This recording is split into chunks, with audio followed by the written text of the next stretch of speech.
Assalamualaikum warahmatullahi wabarakatuh. Bismillahirrahmanirrahim. Alhamdulillahirabbil alamin. Allahumma shalli ala Muhammad wa ala ali Muhammad, amma ba'du.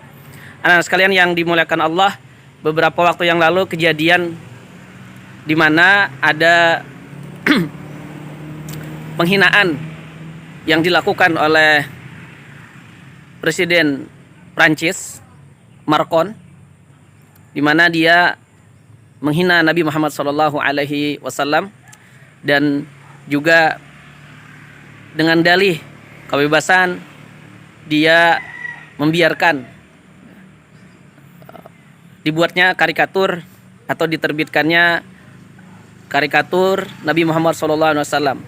Artinya sosok Rasulullah itu dibikin gambarnya dengan niatan yang jelek, dengan pelecehan. Jangankan menggambar dengan seperti itu, menggambar Rasulullah dengan bentuk yang bagus saja itu diharamkan di dalam Islam. Apalagi kalau menggambarnya dengan melecehkan Rasulullah SAW, itu adalah sebuah penghinaan. Dan sebagai seorang Muslim sudah wajib hukumnya bagi kita marah akan hal itu. Oleh karena itu anak-anak sekalian, pada kesempatan ini Ustadz ingin mengajak agar kita mencintai baginda Rasulullah SAW dengan kecintaan yang sangat memperbanyak salawat memperbanyak salawat kita kepada beliau. Allahumma shalli ala Muhammad wa ala ali Muhammad.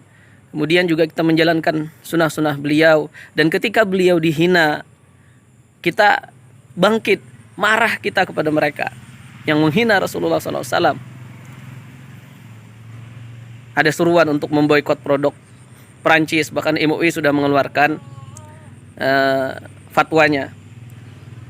Nah, itu diantara yang bisa kita lakukan. Lebih dari itu, kita juga berdakwah memperjuangkan Islam, tegaknya hukum-hukum Allah, hingga ada sebuah pemerintahan atau negara Islam yang nanti bisa menyerang Prancis, memberikan pelajaran bagi orang-orang yang musuh Islam. Nah, diantara teladan bagi kita dalam mencintai Rasulullah SAW adalah Khalifah Abdul Hamid II. Bagaimana beliau mencintai Rasulullah SAW. Nah, ini diceritakan oleh Ustadz Felix Yao. Mari kita simak videonya dengan baik-baik. Sebelum itu antum duduk yang bagus dan disimak dengan seksama. Mudah-mudahan Allah berikan pelajaran kepada kita, dan mudah-mudahan dengan begitu kita bisa meneladani dan Allah menjadikan kita orang yang mencintai Rasulullah, dan Rasulullah mencintai kita, dan Rasulullah memberi syafaat kepada kita di yaumil akhir nanti. Amin ya rabbal alamin. Demikian barangkali dari Ustadz. Hadanallahu wa iyyakum ajmain. Assalamualaikum warahmatullahi wabarakatuh. Simak videonya ya. Saya pengen cerita tentang satu hal yang merupakan sebuah inspirasi kenapa saya mau live. Saya cerita tentang ada seorang khalifah namanya Abdul Hamid. Abdul Hamid ini adalah seorang khalifah dianggap sebagai the last caliph. Dalam bahasa Inggris, the last caliph, atau dalam bahasa Indonesia ya khalifah yang terakhir yang berkuasa secara penuh. Beliau ini dulu pernah mengancam orang-orang Prancis yang pengen melakukan pementasan terhadap Rasulullah Shallallahu Alaihi Wasallam. Dan beliau ini sangat-sangat cinta pada Rasulullah dan senantiasa bersalawat pada Rasulullah, senantiasa meminta kemudian petunjuk bagaimana caranya menjalani setiap kemudian fase-fase dan episode dalam hidupnya. Beliau senantiasa berdoa pada Allah, meminta petunjuk pada Allah, dan kemudian benar-benar meyakini bahwasanya ketika beliau mencintai Rasulullah, itu pasti beliau akan dibimbing oleh Allah Subhanahu wa taala. Maka beliau pernah mengancam orang-orang Prancis, duta besar Prancis yang ingin mementaskan tentang Rasulullah di tempat mereka. Dan waktu itu mereka nggak berani. Tapi sekarang kenapa mereka berani? Karena kita nggak ada khalifah. Karena kita nggak ada orang yang berani untuk kemudian melakukan sesuatu kalau sebenarnya mereka masih nekat untuk melakukan penghinaan terhadap Nabi. Sekarang ada seperti Erdogan, Masya Allah. Kita berharap ada lebih lagi daripada itu, kesatuan kaum muslimin seperti zaman dulu. Nah, ceritanya tentang Abdul Hamid ini, Masya Allah. Abdul Hamid ini berkuasa semenjak tahun 1800-an, di akhir tahun 1800-an sampai awal tahun 1900-an. Cukup lama beliau berkuasa, dan pada tahun 1900 pas, beliau itu punya satu proyek yang sangat bonafit. Proyek yang sangat luar biasa. Proyeknya adalah beliau pengen buat satu railway, railway itu kereta api. Jadi jalur kereta api yang membentang dari Istanbul, kemudian sampai ke Syam, sampai ke Damaskus, lalu nyambung lagi sampai Mekah dan Madinah. Madinah dan Mekah. Jadi beliau ingin menghubungkan 3 kota penting. Istanbul, Damaskus, Mekah, Madinah, Haramain.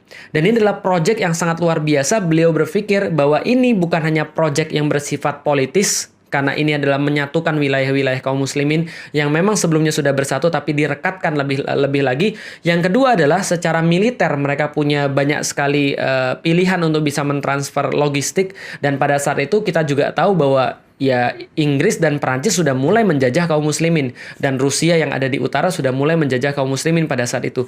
Maka proyek ini tidak hanya politis dan tidak hanya proyek yang bersifat militer, tapi proyek ini juga bersifat religius. Karena Abdul Hamid II meyakini bahwa kalau dia bisa menghubungkan Damaskus, Istanbul, kemudian dengan Haramain, Mekah dan Madinah, maka akan ada banyak sekali kebaikan-kebaikan bagi kaum muslimin, sekaligus kemudian mempertinggi ekonomi mereka yang ada di sana. Jadi itu adalah proyek politik, proyek militer, proyek religius, dan sebagai bonusnya adalah proyek ekonomi.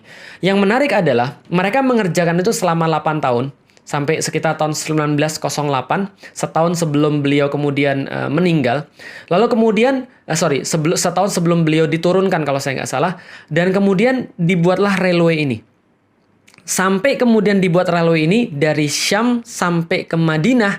Dan Masya Allah, ketika di Madinah, beliau perintahkan pada setiap orang-orang yang membuat railway Hijaz itu. Hijaz railway itu beliau bilang gini, mendekati Madinah. Kalau kamu sudah sampai mendekati Madinah, kurang lebih sekitar 40 km, mau mendekati kota Madinah, maka tutupi palu-palu kalian dengan wall-wall dari kain wall. Jadi kayak wall terus kemudian ditutupin, ditebelin terus ditutupin ke palu-palu mereka, dan lapisin setiap rel-rel yang mau kalian pukul itu ketika kalian buat dengan wall juga. Kenapa? Supaya suaranya tidak membangunkan Rasulullah Sallallahu Alaihi Wasallam, supaya suaranya tidak mengganggu Rasulullah Sallallahu Alaihi Wasallam. Beliau katakan, jangan ganggu Rasulullah. Mendekati Madinah, tutupi kemudian palu-palu kita dengan wall, lalu kemudian tutupi juga yang kita pukul itu dengan wall, supaya suaranya tidak mengganggu Rasulullah Sallallahu Alaihi Wasallam. Maka beliau sangat menghormati Rasulullah Sallallahu Alaihi Wasallam, bahkan sampai suaranya pun beliau coba buat untuk tidak mengganggu Rasulullah Sallallahu Alaihi Wasallam. Kemudian ketika beliau wafat, setelah beliau wafat, beliau dimakamkan, dan dimakamkan di Istanbul. Saya ketika pertama kali pergi ke Istanbul tahun 2013 itu mau main untuk bertakziah, untuk main ke tempat makamnya Sultan Abdul Hamid, tapi lagi direnovasi. Renovasi itu baru dibuka ketika tahun 2018.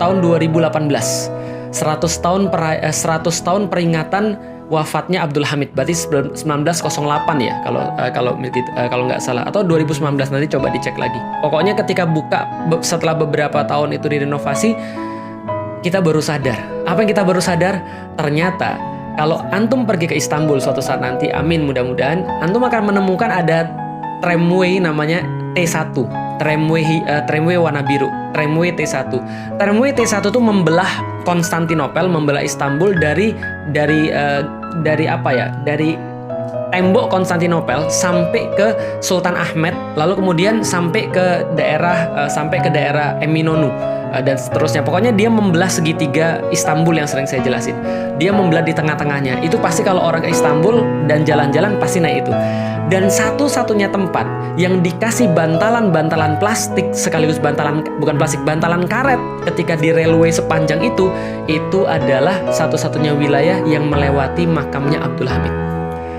Jadi sepanjang itu gitu kan ya, sekitar 8 km membelah tengah-tengah kota itu yang satu-satunya dikasih karet itu adalah di depan makamnya Abdul Hamid. Kenapa?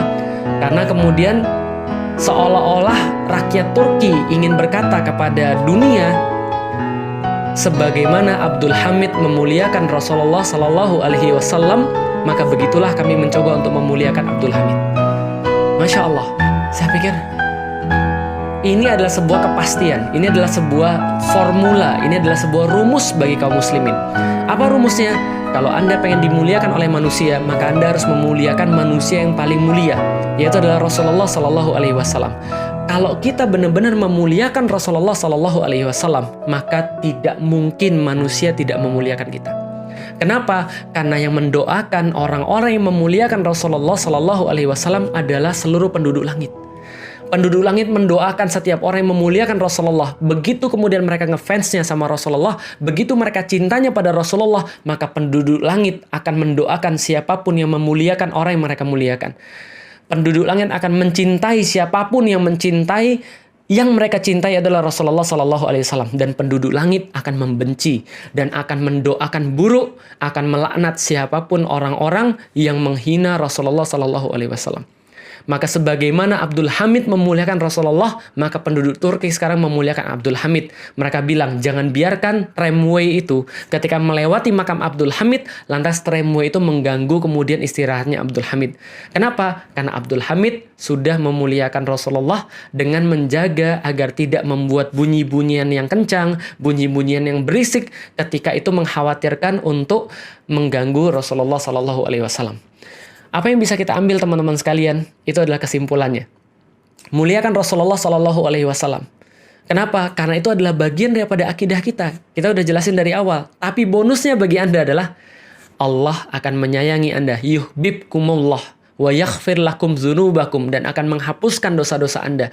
Dan sebagai bonus yang lainnya adalah manusia-manusia akan mencintai siapapun yang mencintai Rasulullah Sallallahu Alaihi Wasallam dengan ikhlas dan memang dari hatinya yang terdalam. Dan dia ikhlas dan benar dalam cintanya, maka dia senantiasa memuliakan ucapan-ucapan Rasulullah Sallallahu Alaihi Wasallam. Dia senantiasa untuk berusaha mencontoh apapun yang telah disampaikan oleh dan dicontohkan perbuatannya oleh Rasulullah Sallallahu Alaihi Wasallam. Dia mencintai apapun yang dicintai oleh Rasulullah. Dia berusaha menjaga kata-katanya daripada menyakiti Rasulullah Sallallahu Alaihi Wasallam.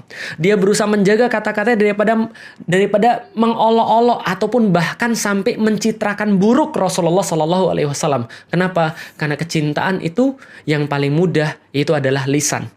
Kecintaan itu paling bisa dilihat melalui lisan. Kemudian setelah lisan, barulah kemudian perbuatan kita untuk bisa mencintai Rasulullah Sallallahu Alaihi Wasallam dengan cara yang paling pas, dengan cara yang paling maksimal. Allahumma salli ala Sayyidina Muhammad. Semoga Allah kemudian senantiasa memberikan kita kekuatan untuk mencontohi Nabi Sallallahu Alaihi Wasallam, senantiasa taat pada apapun yang telah beliau sampaikan, sehingga ketika beliau menjumpai kita ketika di hari kiamat, maka mudah-mudahan kita termasuk orang-orang yang dibanggakan oleh Rasulullah Sallallahu Alaihi Wasallam.